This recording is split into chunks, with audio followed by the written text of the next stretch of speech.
Oke, saya pimpin dulu dalam doa. Mari teman-teman kita berdoa. Amin. Ya Tuhan, kami kembali datang kepadamu Tuhan.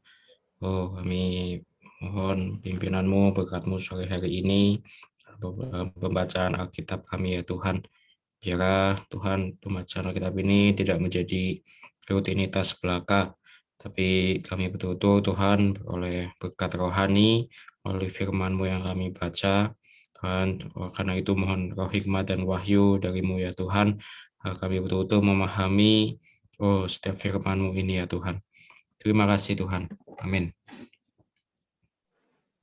Oke, kita sore ini baca Yohanes pasal 11 ayat 41 sampai pasal 12 ayat 11. Oke, boleh dimulai dari Kak Renate.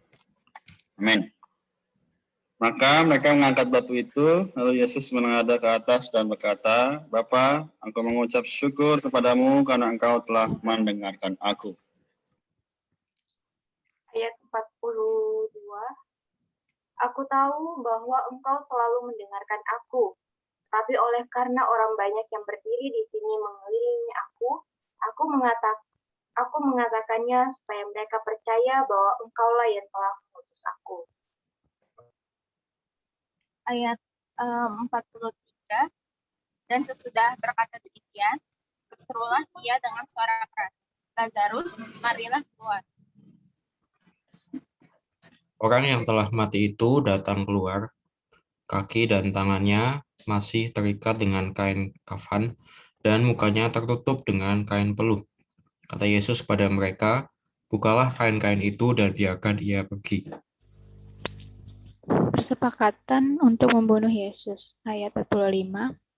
Banyak di antara orang-orang Yahudi yang datang melawat Maria dan yang menyaksikan sendiri apa yang telah dibuat Yesus percaya kepadanya. Ayat 46. Tetapi beberapa di antara mereka pergi kepada orang-orang Farisi dan menceritakan kepada mereka apa yang telah dibuat Yesus itu. Oke. Renaldi udah buka Alkitabnya? Oke, ayat berapa ya kalau sekarang? 47. Ayat 47. Lalu imam-imam kepala dan orang-orang Farisi memanggil mahkamah agama untuk berkumpul dan mereka berkata, apa yang harus kita lakukan sebab orang itu membuat banyak mukjizat? Amin. Ayat 48, apabila kita biarkan dia, maka semua orang akan percaya kepadanya dan orang-orang Roma akan datang dan akan merampas tempat suci kita serta bangsa kita. 49. Tetapi seorang di antara mereka, yaitu Kayafas, imam besar pada tahun itu, berkata kepada mereka, kamu tidak tahu apa-apa. Ayat 50. Dan kamu tidak insaf bahwa lebih berguna bagimu jika satu orang mati untuk bangsa kita daripada seluruh bangsa kita ini binasa. Hal itu dikatakannya bukan dari dirinya sendiri, tetapi sebagai imam besar pada tahun itu ia bernubuat bahwa Yesus akan mati untuk bangsa itu. Ayat 52. Dan bukan untuk bangsa itu saja, tetapi juga untuk mengumpulkan dan mempersatukan anak-anak Allah yang tercerai-berai. Ayat 53. Mulai hari itu mereka sepakat untuk membunuh dia. 54. Karena itu Yesus tidak tampil lagi di depan umum di antara orang-orang Yahudi. Tetapi ia berangkat dari situ ke daerah dekat padang gurun, ke sebuah kota yang bernama Efraim, dan di situ ia tinggal bersama-sama dengan murid-muridnya. Oke. Pada waktu itu, hari raya Paskah orang Yahudi sudah dekat dan banyak orang dari negeri itu berangkat ke Yerusalem untuk menyucikan diri sebelum Paskah itu. 56. Mereka mencari Yesus dan sambil berdiri di dalam bait Allah, mereka berkata seorang kepada yang lain, bagaimana pendapatmu? Akan datang jugakah ia ke pesta? Ayat 57. Sementara itu imam-imam kepala dan orang-orang Farisi telah memberikan perintah supaya orang yang tahu di mana dia berada memberitahukannya agar mereka dapat menangkap dia. Pasal 12, Yesus dirapi di Betania. 6 hari sebelum Paskah, Yesus datang ke Betania, tempat tinggal Lazarus yang dibangkitkan Yesus dari antara orang mati. Ayat 2. Di situ diadakan perjamuan untuk dia dan Marta melayani. Sedang salah seorang yang turut makan dengan Yesus adalah Lazarus. Ayat 3. Lalu Maria mengambil setengah liter minyak narwastu murni yang mahal sekali, lalu meminyaki kaki Yesus dan menyekalnya dengan rambutnya. Dan bau semerbak minyak itu memenuhi seluruh rumah itu. Tetapi Yudas Iskariot, seorang murid Yesus yang akan segera menyerahkan dia, berkata,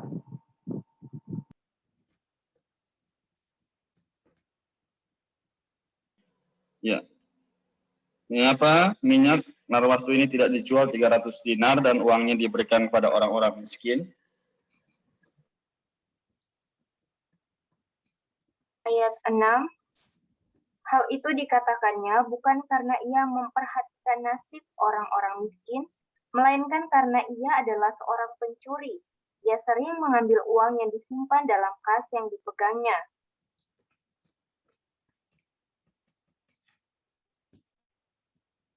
Ayat 7. Maka kata Yesus, biarlah dia melakukan hal ini mengingat hari penguburanku. Ayat 8, Yosua mau ngomong. ayat 8, karena orang-orang miskin selalu ada pada kamu, tetapi aku tidak akan selalu ada pada kamu. Amin. Amin.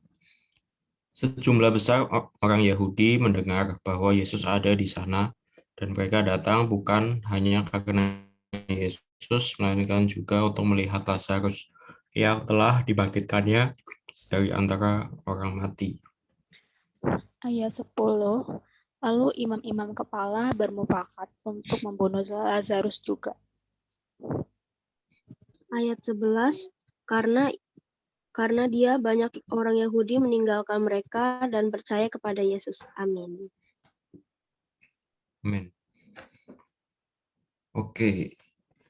Ya, jadi hari kemarin sama hari ini ya, kita baca di Yohanes pasal 11 ini yang menceritakan Tuhan Yesus itu membangkitkan Lazarus yang sebenarnya sudah mati ya, kalau diceritakan di pasal 11 tadi. Nah, beberapa hari ini kan ya, dari minggu lalu juga ya, atau 2 minggu lalu bahkan.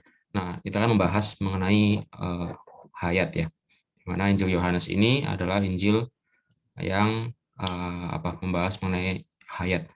Hayat ini adalah ya sebenarnya Tuhan sendiri ya. Nah, di mana hayat ini juga betul-betul bisa memenuhi setiap kondisi keperluan manusia. Kan kita sudah bahas dari pasal 3 ya. Di situ ada Nikodemus, dia orang yang yang luhur itu kalau diceritakan. Nah, itu pun membutuhkan ya hayat. Nah, di mana dia juga perlu untuk dilahirkan kembali. Nah, sampai pasal 11 ini adalah mengenai keperluan orang yang mati.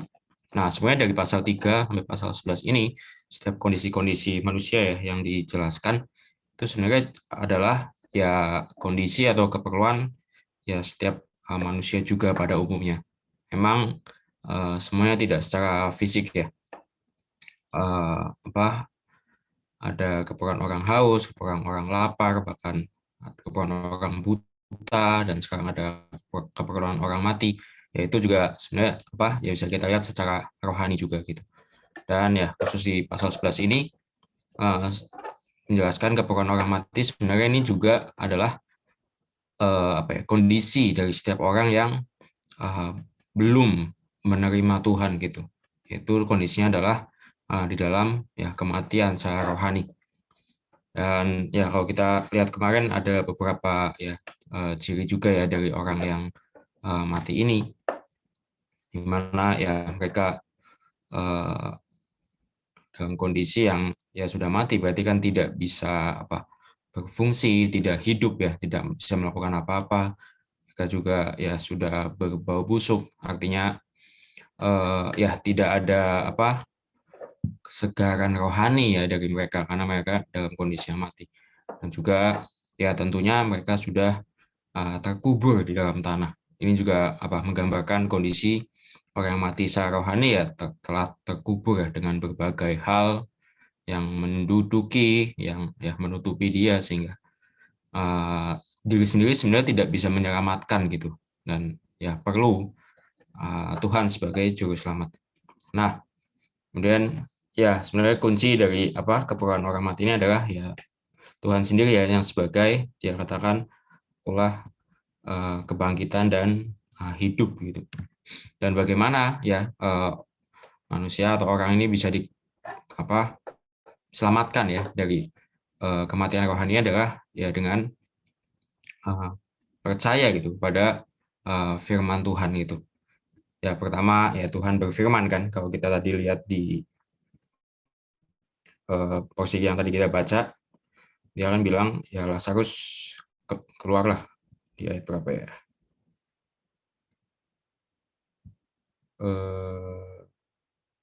Di ayat 43, Lazarus mengalirlah keluar. Ya, ini juga menandakan ya langkah pertama adalah Tuhan berfirman gitu melalui firman-Nya. Nah, langkah kedua adalah ya Lazarus ini yang melambangkan kondisi manusia yang telah mati ya, yaitu adalah ya mendengarkan firman dan menaati, ya dia keluar. Dan sebenarnya langkah ketiga yaitu adalah ya perlu bantuan orang lain juga ya untuk bisa melepaskan dia dari apa sih kain kapan tadi ya. Jadi ada ya 3 langkah itu. Nah, jadi ya total kan sekitar ada 8 ya dari pasal 3 ya sampai pasal 11 ini kondisi-kondisi manusia gitu. Nah, sebenarnya ini juga menampakkan kepada kita ya, ini adalah satu gambaran yang utuh juga gitu. Bagaimana dari berbagai sudut, dari berbagai keperluan manusia, ya hayat Tuhan ini bisa menyelamatkan manusia gitu. Ya, sebenarnya keadaan semula manusia ya benar-benar berada dalam kematian rohani gitu kan. Kemudian juga apa kita lihat ada contoh ya dari perempuan ya yang di pasal berapa ya 4 ya kalau nggak salah itu ya menandakan hidup manusia yang tidak puas. Kemudian juga ada kondisi yang manusia yang lemah di mana mereka ingin berbuat baik tapi tidak mempunyai kekuatan ya. Kemudian ya juga apa ya orang yang lapar, orang yang haus itu juga ya sebenarnya di dalam batin tidak ada supply, tidak ada rawatan. Ya, kemudian ada orang berdosa, ya orang yang terus bergumul sehingga tidak bisa mengalahkan dosa. Kemudian ada orang yang buta juga ya, berada dalam kegelapan, ya tidak mengerti kehendak Allah, tidak mengerti ya bahkan tidak mengerti siapa Allah. Tuh. Yang terakhir adalah orang yang mati ini. Nah, sebenarnya ini adalah keadaan ya sesungguhnya dari diri manusia tanpa Tuhan. Nah, sekarang ya di kitab Yohanes ini dijelaskan bahwa Tuhan Yesus telah datang gitu. Dia adalah Allah dan ya dia adalah hayat juga. Dan tujuannya kedatangan Tuhan ini adalah untuk kita ya mendapatkan hayat Tuhan ini. Men, ya saat kita ya percaya pada Tuhan, dia masuk ke dalam kita sebagai hayat, ya kita betul-betul ya dari lahir kembali, ya kemudian kita bisa dipuaskan ya, sehingga kita bisa mengalami juga kebangkitan gitu. Nah, ya mulai dari apa? Ya kita dilahirkan kembali ya, kemudian kita bangkit dari kematian, ya hidup kita juga menjadi puas, bermakna, yang tadinya lemah menjadi kuat, yang apa ya bisa melakukan apa yang dulu tidak bisa ya. Dan juga kita sekarang memiliki roti hayat, air hayat, ya bersandar pada roti dan air hidup ini, itu bisa menempuh ya kehidupan di hadapan Allah, bisa juga apa terlepas dari dosa dan juga ya terlepas dari kebutaan dan kegelapan juga ya, bisa betul-betul melihat, mengenal Allah dan mengenal kehendaknya juga gitu. Men, jadi ya dari pasal 3 sampai 11 ini adalah tuh gambaran yang lengkap ya bagaimana Tuhan ya datang sebagai hayat ini betul-betul bisa memenuhi segala keperluan dan kondisi manusia. Gitu. Nah, kemudian kita masuk di kita masuk di pasal 12 ini, ya sebenarnya ada bagian yang baru lagi gitu. Jadi dikatakan di Tuhan ini berada di Betania ya. Nah, kalau dari katanya sendiri ini Betania ini artinya rumah penderitaan sebenarnya. Nah, sebenarnya ya kalau di bagian awal pasal 12 ini ya itu sebenarnya menjelaskan mengenai hasil dari hayat gitu. Nah, kalau di awal kan kita awal kitab Yohanes ya kita punya prinsip hayat ya yang mengubah atau menggantikan maut dengan ya kehidupan dengan hayat. Ya, tujuan hayat juga kita telah tahu bahwa untuk pembangunan.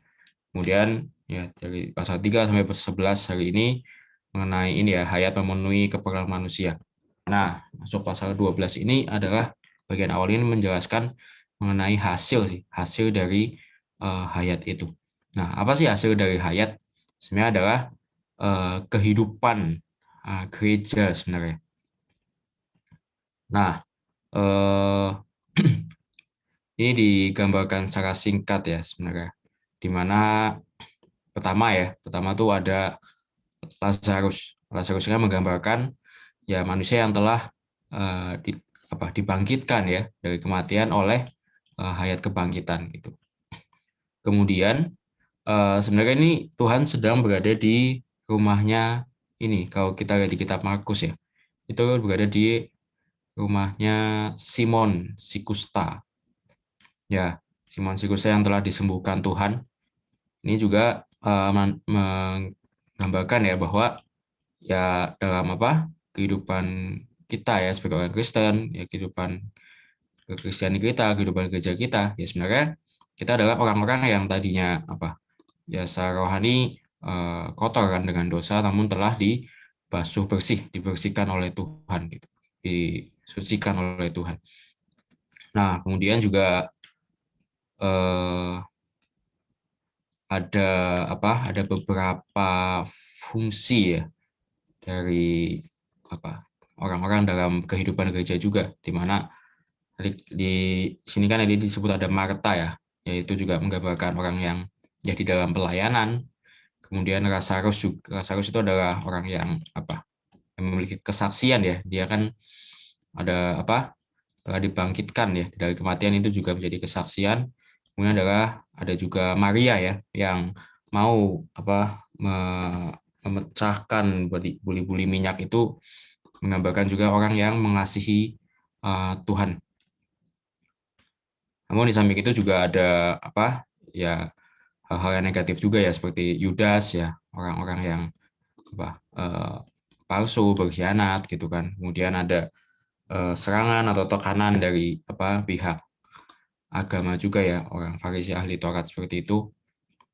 Dan yang terakhir juga tadi di ayat 11 ya makin banyak orang yang menjadi percaya juga gitu.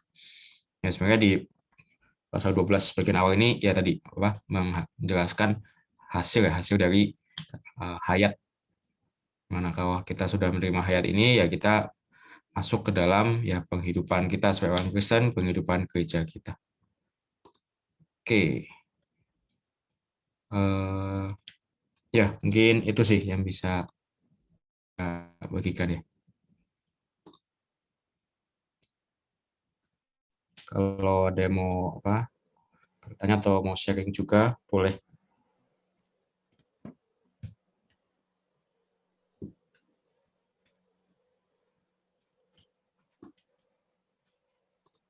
Amin.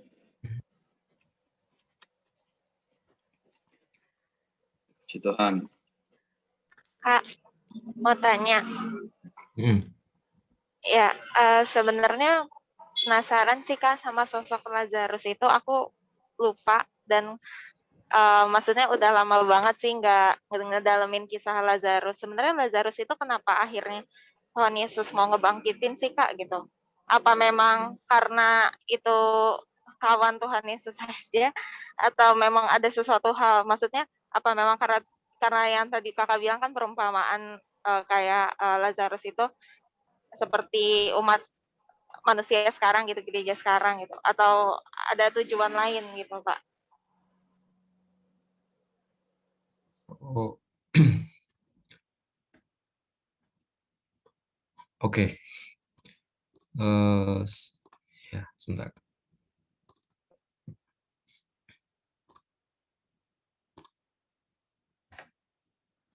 Oke, jadi ya, semoga bisa menjawab ya. Nah, jadi kan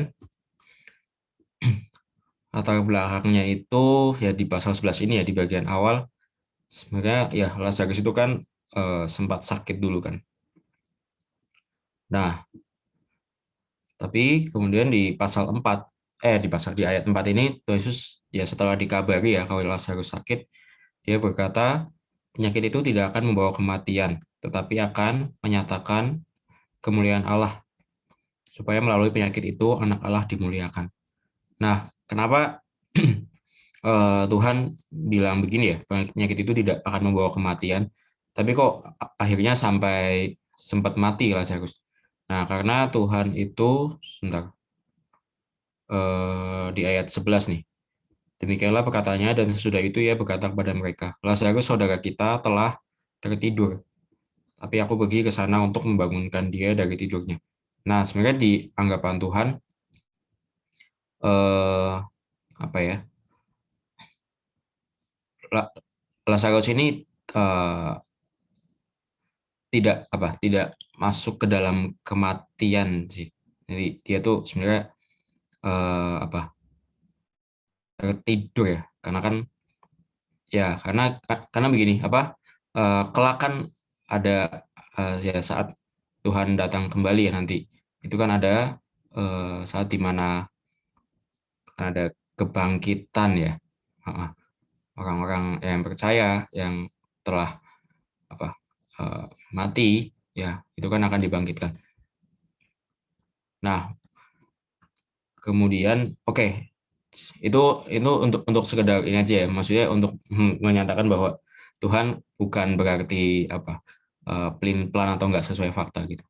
Oke, jadi poinnya sebenarnya di sini sih. Di ayat 4 ini Tuhan bilang bahwa ya akan menyatakan kemuliaan Allah, supaya melalui penyakit itu anak Allah dimuliakan. Kemudian di ayat 15 Tuhan berkata, "Tapi aku bersuka cita, aku tidak hadir pada waktu itu, sebab demikian lebih baik bagimu supaya kamu dapat percaya." Nah, ini kan ceritanya Tuhan tuh seperti sengaja di ayat 6 nih, ia sengaja tinggal 2 hari lagi. Nah, Tuhan kayak sengaja agak datang lebih terlambat gitu ke tempatnya Lazarus. Akhirnya Lazarus sempat ya dalam kondisi yang mati gitu. Nah, tetapi tadi tujuan Tuhan tadi di ayat 4 adalah untuk menyatakan kemuliaan Allah, di ayat 15 adalah supaya kamu dapat percaya. Kemudian di ayat 40 Tuhan juga berkata, bukankah sudah kukatakan kepadamu, jikalau engkau percaya, engkau akan melihat kemuliaan Allah. Nah, jadi ya memang pada pada saat pasal 11 ini ya, kejadian di pasal 11 ini, ya Lazarus itu memang sudah dalam ya kondisi yang mati ya secara manusia. Nah, tetapi pasti Tuhan tuh ada maksud ya, ada rencana juga ya di balik apa yang dilakukan, di balik apa yang dia izinkan untuk terjadi gitu. Dan ya sebenarnya ini juga prinsip dia hari ini juga ya, dia mengizinkan segala sesuatu terjadi itu pasti ada maksudnya juga. Yaitu kita bisa lihat prinsipnya di ayat 4, ayat 15, dan ayat 40 juga sih tadi. Itu adalah untuk menyatakan kemuliaan Allah. Ini sama di ayat 40 ya. Di ayat 15, katakan supaya kamu dapat percaya. Nah, jadi ya itu apa? Itulah apa ya? Maksud dan ya tujuan Tuhan juga ya. Dan khususnya di bagian ini ya supaya kamu dapat percaya. Nah, percaya itu kan artinya ya kita apa? Makin beriman juga kan. Nah, sebenarnya saat apa? Iman kita itu bertambah, iman kita bertumbuh ya. Artinya kita makin percaya. Nah, artinya sebenarnya adalah diri Tuhan sendiri yang ditambahkan ke dalam kita gitu. Ya, saat iman kita bertumbuh, iman kita bertambah, artinya itu ya makin banyak hayat Tuhan, kadar Tuhan yang bertambah juga di dalam diri kita. Nah, kalau di konteks ini ya Tuhan yang bagaimana? Ya Tuhan yang adalah kebangkitan dan hidup gitu. Di ayat mana ya? Ini di ayat 25 ya. Coba kepadanya akulah kebangkitan dan hidup. Nah, apalagi ya? Ya, jadi itu sih sebenarnya. Jadi tujuan utama Tuhan tuh bukan untuk apa ya, menunjukkan mukjizat yang ajaib gitu ya, yang ya bukan hanya untuk menunjukkan mukjizatnya aja, tetapi ya tadi untuk menyatakan kemuliaan Allah sama untuk ya membuat kita percaya dan kita betul-betul mengenal juga bahwa diri Tuhan sendiri loh yang adalah kebangkitan dan hidup. Amin. Makasih Kak. Dia Amin. bukan hanya bisa membangkitkan, tapi diri Tuhan sendiri adalah ya kebangkitan itu sebenarnya. Amin. Ya, semoga bisa menjawab. Iya, menjawab Kak. Makasih Kak. Amin. Amin. Dari Sherlyn, Rinaldi, Yunike ada? Mau tanya atau sharing? Belum?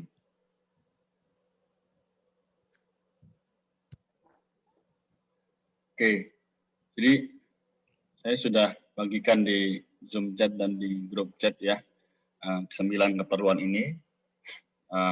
Sebenarnya ini adalah realitas atau bagaimana gambaran dari kehidupan manusia saat ini ya.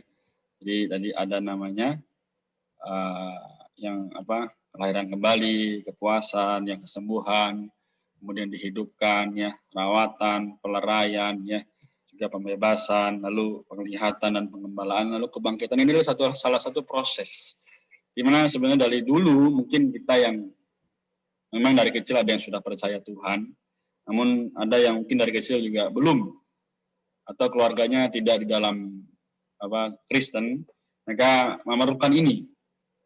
Dan kita juga memerlukannya kapan? Bukan hanya saat itu saja, tapi tiap-tiap hari ya. Jadi actually di dalam setiap perkataan, dalam setiap tulisan yang ada di dalam firman ini, ya benar-benar adalah hal yang harus kita ambil sebagai satu perkara yang krusial ya. Jadi dalam pasal 12-nya sendiri pun tadi bagaimana reaksi daripada orang yang sudah menerima Tuhan atau yang sudah dibangkitkan. Ada dua. Yang satu adalah benar-benar memahami nilai dari bagaimana Tuhan itu sendiri. Ya. Jadi ayat 1 sampai 11 dari pasal 12 ini adalah gambaran. Lalu yang orang yang kedua adalah orang yang merasa kayaknya nggak perlu deh terlalu bagaimana sama Tuhan, nggak perlu deh terlalu fanatik gitu. Tapi ya harusnya bagaimana sih sebenarnya? Yang dilakukan perempuan ini sudah benar ya. Jadi tadi kita baca di ayat yang sini dikatakan Tuhan itu berkata, kan? Yang ayat ke-7 ya. Lalu Yesus berkata, biarkanlah dia melakukan hal ini mengingat hari penguburanku. Jadi sebenarnya ya every day, ya tiap hari kita harus mengaplikasikan bagaimana sebenarnya Tuhan mendambakan kita demikian, ya kan? Apa sih yang perempuan ini atau lakukan ini, ya? Dikatakan apa? Di sini ayat 3 ya. Lalu Maria mengambil setengah liter minyak narwastu murni yang mahal sekali, lalu meminyaki kaki Yesus dan menyekanya dengan rambutnya. Dan bau semerbak minyak itu memenuhi seluruh rumah itu. Bayangin, seorang perempuan yang lemah, ya, mungkin ini adalah hasil daripada pekerjaannya, ada gajinya, ya, dia beli minyak narwastu itu setengah liter yang murni, yang mahal. Dan itu diapain? Diminyakin tuh kaki Yesus. Bukan hanya diminyakin, kalau diminyakin terus dilap pakai lap biasa, bagus. Ini diminyakin terus diseka dengan rambut. Ini kan ada Yunika, ada Monica sama Kaifa, ya. Mau nggak sih kalian misalnya kalian minyakin, ya, misal ayah kalian, ya, misal, terus kalian seka pakai rambut gitu. Ya, bukan berarti gimana, tapi benar-benar ini adalah berarti orang tersebut, Maria ini, ya, betul-betul sadar bahwa, oh, ternyata Tuhanku begitu mulia. Bahkan aku pun yang katanya rambut perempuan itu adalah mahkota, ya, dipakai untuk menyeka. Ya. So, teman-teman sekalian, berarti bagaimana sih Tuhan bilang apa? Sebab karena dia, banyak orang Yahudi meninggalkan mereka dan percaya kepada Yesus.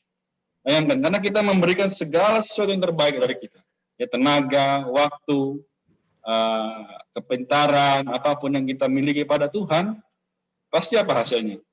Banyak orang percaya kepada Yesus. Senang nggak sih kalau banyak orang percaya pada Yesus? Ya, Allah kita, juru selamat kita, yang membawa kita sampai hari ini, meskipun banyak situasi terjadi, ya kan, pandemi, kapal selam tenggelam, ya, pesawat hancur, gempa, apalagi sakit, dan tidak ada hal yang baik dia pokoknya, tapi kita masih mau mengasihi Tuhan dan menyembah, bahkan melayani dia. Normal nggak sih? Wajar nggak sih? Kalau orang bilang tuh, udahlah tinggalin aja, Tuhan lu juga kayaknya lu nggak dijaga amat gitu kan. Tapi teman-teman sekalian, kita perlu mengambil sikap Maria ini, ya. Jadi bagaimana setelah dia dibangkitkan, dia menerima Tuhan, wah, dia all out. Dia berikan semuanya. Kalau bisa sampai titik darah penghabisan, tidak ada lagi yang tersisa bagiku, semua adalah bagi Tuhan. Dan ini adalah proses. Nggak bisa sehari jadi. Ya, jadi misalnya kita sudah percaya Tuhan sejak usia kan sudah 26 tahun, 27 tahun, nggak bisa langsung jadi. Tapi perlu hari demi. Saya juga kadang masih kayaknya kebanyakan deh waktu untuk Tuhan nih. Itu nggak ada waktu untuk saya, ya. Tidur juga kurang dan sebagainya. Tapi teman-teman, ini perkara yang mulia. Saya bisa bilang, ya, Tuhan memberkati kita, dia akan menyertai kita sampai dia datang kembali. Jadi nanti saya akan coba kasih pujian, ya. Sangat baik, tapi saya lupa nanti liriknya di mana, saya kasih lihat di grup WA aja, ya. Demikian, amin, puji Tuhan.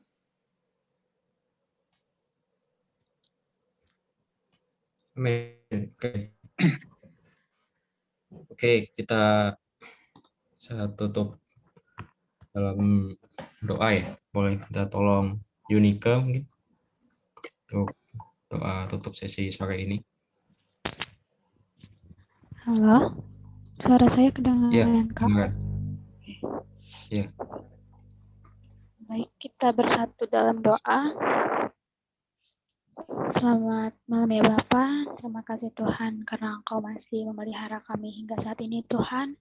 Terima kasih juga Tuhan karena Engkau menyertai kami dalam aktivitas kami semua sepanjang hari ini, dari pagi, siang, hingga malam hari ini, Tuhan. Dan juga Tuhan, terima kasih atas kesempatan yang masih Kau berikan, di mana kami masih bisa untuk membaca kitab dan sharing bersama, ya Tuhan.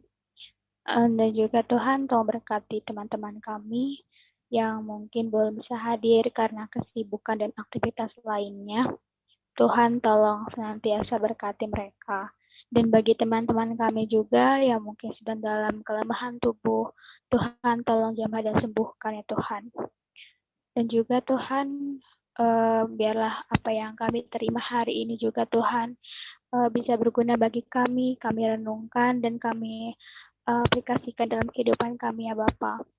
Dan juga Tuhan, saya juga mau berdoa untuk saudara saya Tuhan, Kak Jonathan, yang jam 7 nanti akan menjalani operasi batu ginjal. Tuhan tolong sertai dan lindungi Tuhan, biarlah apapun yang terjadi Tuhan tolong jamah dan sembuhkan. Tuhan tolong berkati tenaga medis yang akan bekerja Tuhan, biarlah Tuhan memakai tangan dokter, perawat untuk membantu kesembuhan Kak Jonathan ya Bapak.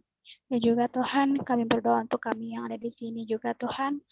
Tuhan tolong sertai dan lindungi kami dalam segala pekerjaan yang kami sedang kerjakan dan kami lakukan ya Tuhan.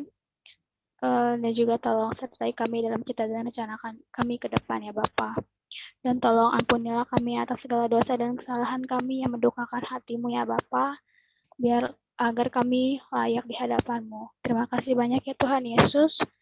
Kami menyerahkan hari ini ke dalam tangan-Mu saja Bapa. Doa yang dari jauh dari sempurna ini kami alaskan di dalam nama Tuhan kami Yesus Kristus. Haleluya, amin. Oke, semoga lancar ya operasinya.